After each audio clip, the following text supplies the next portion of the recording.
Hello, everyone, and welcome to another edition of The Danny Show. I'm your host, Daniel Cody. This is where I give commentary and reviews on all things wrestling. Before I get started, I would like to send a special happy birthday to the Phenom, The Undertaker, one of my all-time favorites, and the reason I'm wearing this shirt, which I only pull this shirt out for certain occasions because it's a very special one. Of course, tonight, unfortunately for Shiloh Hill, his intentions were to give a gift of victory to his coach, The Undertaker, Shiloh Hill.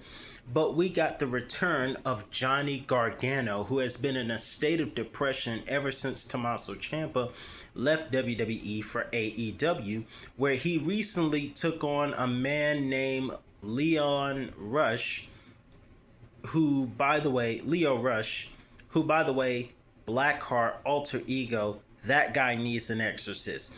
The guy literally crawled around the ring like a demon dog before running to do a dive, and somehow still managed to lose to Tommaso. Moving forward, congratulations, Gargano. He might snap out of the state of depression. I know their match at takeover between Gargano and Miles Bourne. I believe that's going to be a great match. I don't know if Gargano's going to win, but that's going to be a great match, and it's going to be awesome that I get to watch it on YouTube for free, I believe. Also, moving forward. Also, we saw a promo segment between Sol Roca and Zarya. I think the build-up is going to make the match at Stand and Deliver pretty interesting as well. It's not going to be as big as Tommaso Ciampa and Gargano or Trick versus Carmelo Hayes, but I think this is going to be pretty good. I kind of noticed that fans were actually starting to have, but not completely gravitate to Zarya, although I'm still on Sol Roca's side, as many of the crowd still was, but there were some people who were gravitating. I was just noticing. But I think Zarya versus Sol has the potential to be a good match at Stand and Deliver. Next week, we're going to get Jasper Troy versus Carver with Josh Briggs as the referee. I don't know how that's going to end, but it's going to be very interesting. Look forward to WWE Madison Square Garden next week. Of course, by the way, speaking of St. Louis and Stand and Deliver, somebody tell Booker T to behave himself before he ends up on the couch again. Kalani went one-on-one with Thea Hale. By the way, I hope Thea Hale is doing better due to the toxic behavior of the internet wrestling community. And thankfully, Thea Hale will not go heel and say a bunch of cold things about people with certain conditions, unlike Ricochet. Shame on you, Ricochet. Shame on you. I understand doing certain things in character, but Ricochet, shame on you. And now your wife's getting threats because of it. She's got nothing to do with this. You ought to be ashamed of yourself, dude.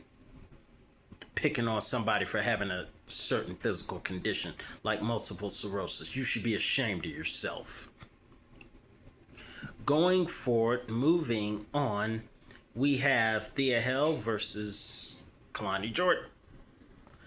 Kalani won this match, and she had the evil eyes, by the way, which is part of her heel character. But first of all, it's not often that you see a heelish person win clean, but Kalani is one of the few heelish people who win their matches clean. She did it, but it wasn't enough. She continued to attack, and Jada Parker came in. Booker T quotes his famous proverbs about concerning yourself with the things that concern you. Now we got Kalani and Jada next week. I'm actually looking forward to that match. I think that match is going to be very good.